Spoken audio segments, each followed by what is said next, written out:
Yeah, good morning to everyone, and I am extremely excited to be in the panel discussion today.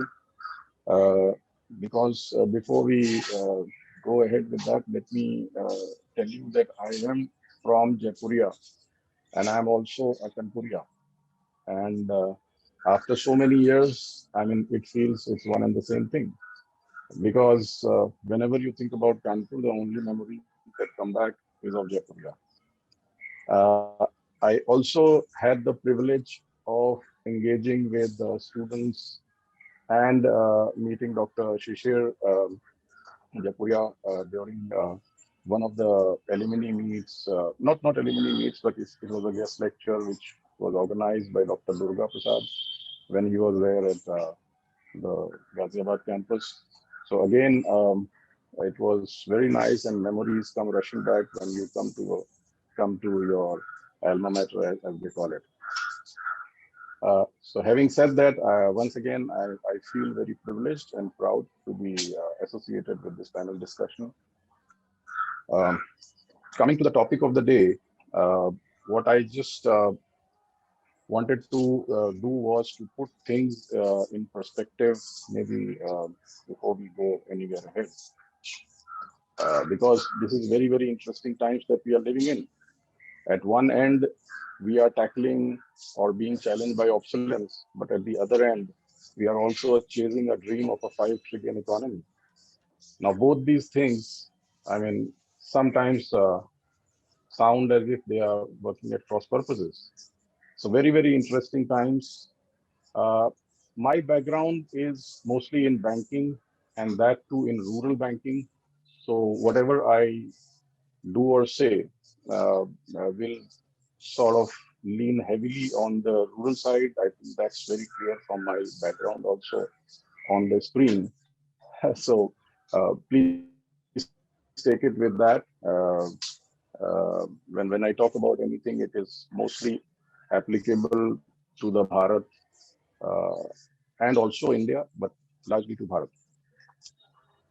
Coming to the point, the topic in the obsolescence that we are talking about, is it something really new? Uh, Again, when we were in Japuria, we were taught a poem, or let's say a prose, in our middle school, that old order changes, yielding place to new. God fulfills himself in many ways, lest one good custom should corrupt the world. So I think it's very, very clear that change is the order of nature, and things will change. And I absolutely agree and endorse and echo the views which was expressed by my colleague Shishir in the previous panel when he said that has COVID really changed anything? Uh, Probably not.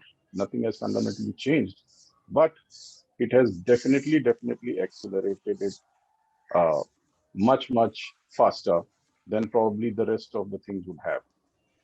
Uh, and and I think that applies to banking also. I remember when we started banking, there was a big reluctance and a wide acceptance amongst the bankers that rural is going to be low tech, rural areas, people don't have access to technology, that they will not be going into the digital banking solutions. It'll be a slow process. But courtesy a few events which happened over the period of last couple of years, not only the COVID, but before that, the demonetization which happened, post that, the COVID which happened, and in COVID, the rural migration which happened, the labor migration, all those events, I think, were like a shot in the arm for all the digital banking transactions, all the digital banking. I mean, suddenly you find that there is now no barriers, there is now no resistance for anybody to come onto the digital platforms. And I think technology has been at the spearhead of all this disruption.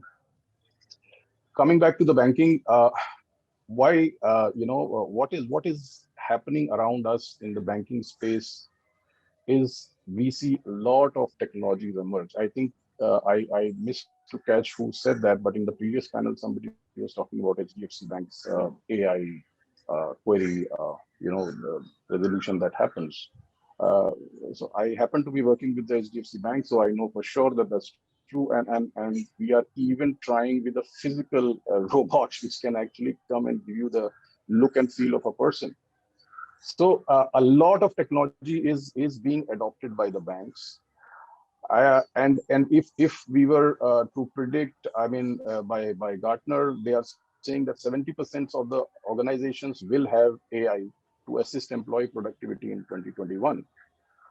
If McKinsey's report is to be believed, then as early as 2022, as per their predictions, 30% of the BFSI sector would be taken over by machines.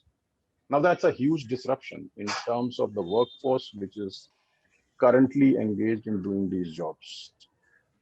And that is exactly what is going to be the key driver for all these people to be reskilled by the organizations and to be reskilled by themselves. Again, to put the things in perspective, is it limited to the organizations? The answer is no. If you look around, particularly in the Indian context, the current, the biggest news these days is the farmer protests. Apart from being an economic change, apart from being a administrative change, what I believe, it's also a great reskilling challenge. What these people are really worried about is the reskilling part of it, because over a very long period of time, they have been used to a certain kind of working, making money in a certain kind of way, and that all seems to be changing, and change is being taken as a threat.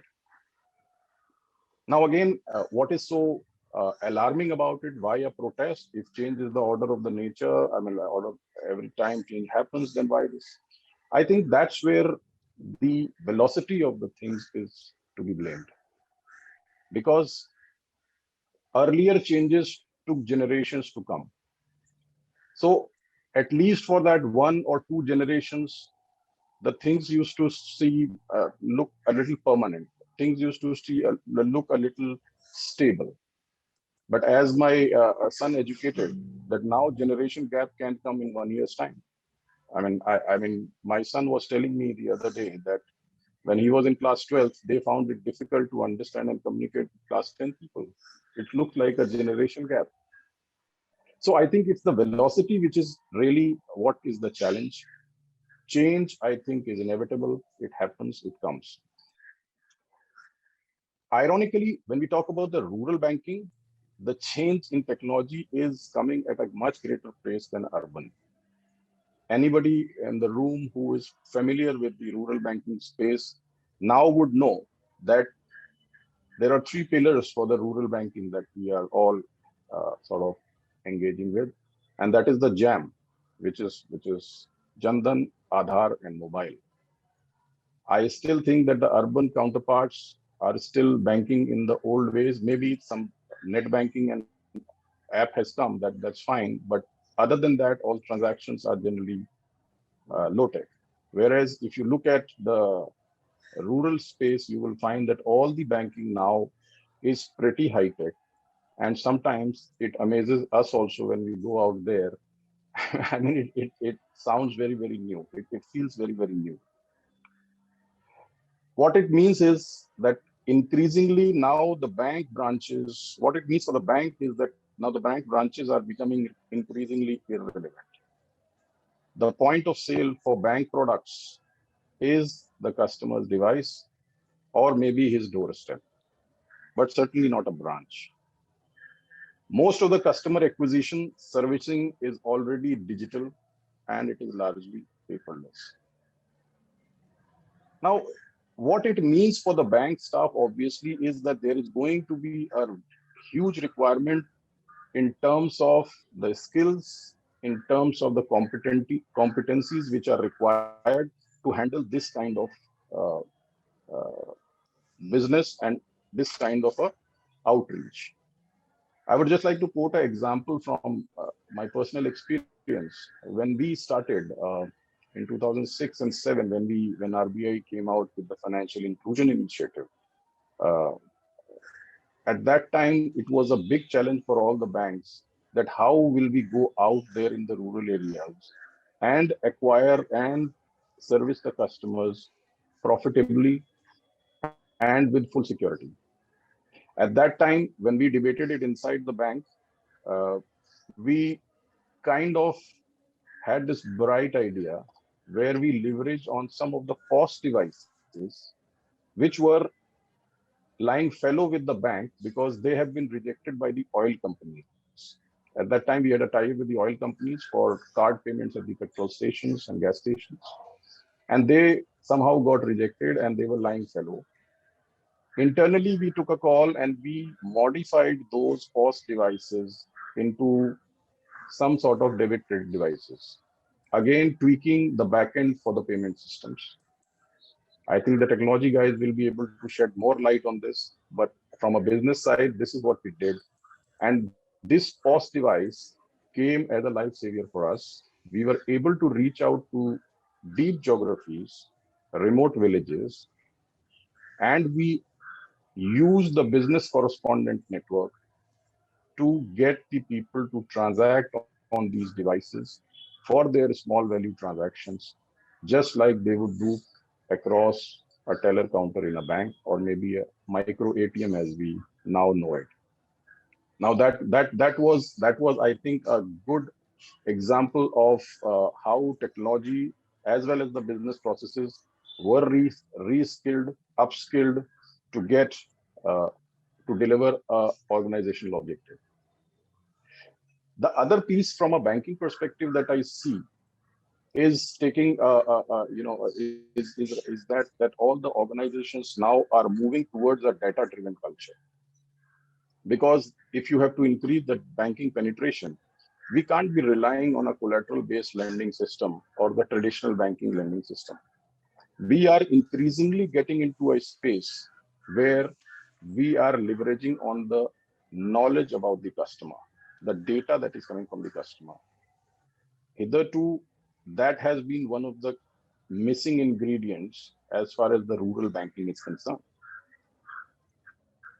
Again, some of the figures which come from consultants like McKinsey reveal that a data-driven organization is 23 times more likely to acquire customers, 6 times more likely to retain them, and 19 times more likely to be profitable.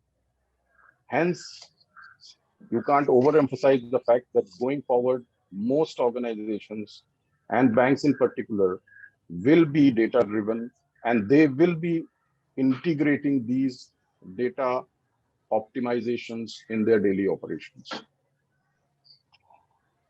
In our case, we are a retail bank.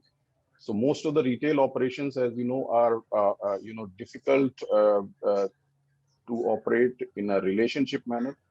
But still, utilizing the data that we have internally and leveraging on the data available from the external things, external sources, we are able to integrate it in our business process, and we are able to reach the right segment of our customers, the right value builders in our customer segments, which will be profitable for us. So despite doing our rural businesses, which are generally higher in operating costs, we are able to do it profitably, courtesy integration of this.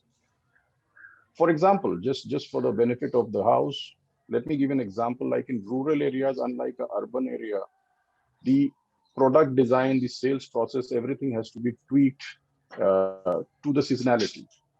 If you're talking about farmers will generally borrow only at the time of sowing.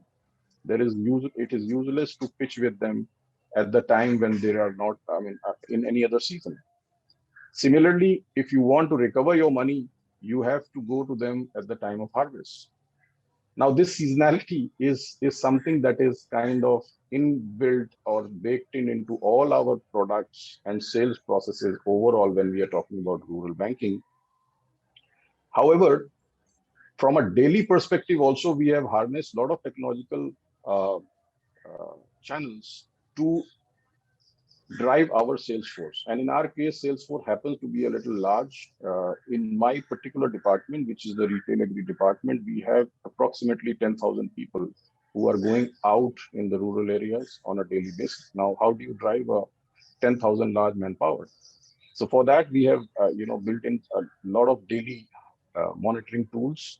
Uh, uh, to put it very simply, like we start the day with a morning huddle where all the supervisors, they come onto a audio bridge, and we are able to direct them for the day, uh, what kind of drive we are having today, maybe some of the new regulatory guidelines, maybe some of the new governmental guidelines. All those can be passed very easily and very quickly to these 10,000 people right at the beginning of the day. Similarly, we have enabled them with tools wherein they can find out everything about the customers that they are meeting. The entire data is available on their handsets, on their mobiles, as they speak real time online with the customers. So this helps a lot in driving such large forces. This is a reskilling, which I would say that happened over the period of maybe last 4 to 5 years in our, as we grew at a very, very fast pace. The other challenge that we have sort of faced and overcome is the supervisory challenge, because most of the banks works nowadays are outsourced, whether it is POS devices for the merchants, whether it is ATMs, which we call as brown labels, whether it is the cash logistics, card management, even collections, they are all outsourced to various agencies. As a business leader, we face this challenge of how to not only manage our in-house staff, but also the outsourced staff while delivering the same brand promise to the customer. I think this is a great reskilling and a softer skill which will be required as we go forward, particularly in the middle and top management levels. So in addition, as I said, that in addition to not the technical skills, there are a lot of softer skills which are required because bankers nowadays are doubling up as many things to increase the commission income. For example, the banks are selling insurance products, mutual fund products, which have different regulators, which have different sales sensitivities. All that becomes a part of skilling of this same manpower which was selling the bank products. So that's one of the huge challenges. How are we going about it? How are we doing it? Obviously, we have you can say location agnostic, on-demand learning facilities, tools powered by a lot of vendors, which help us in this, and our manpower, our outsourced manpower, all are enabled to learn on the go.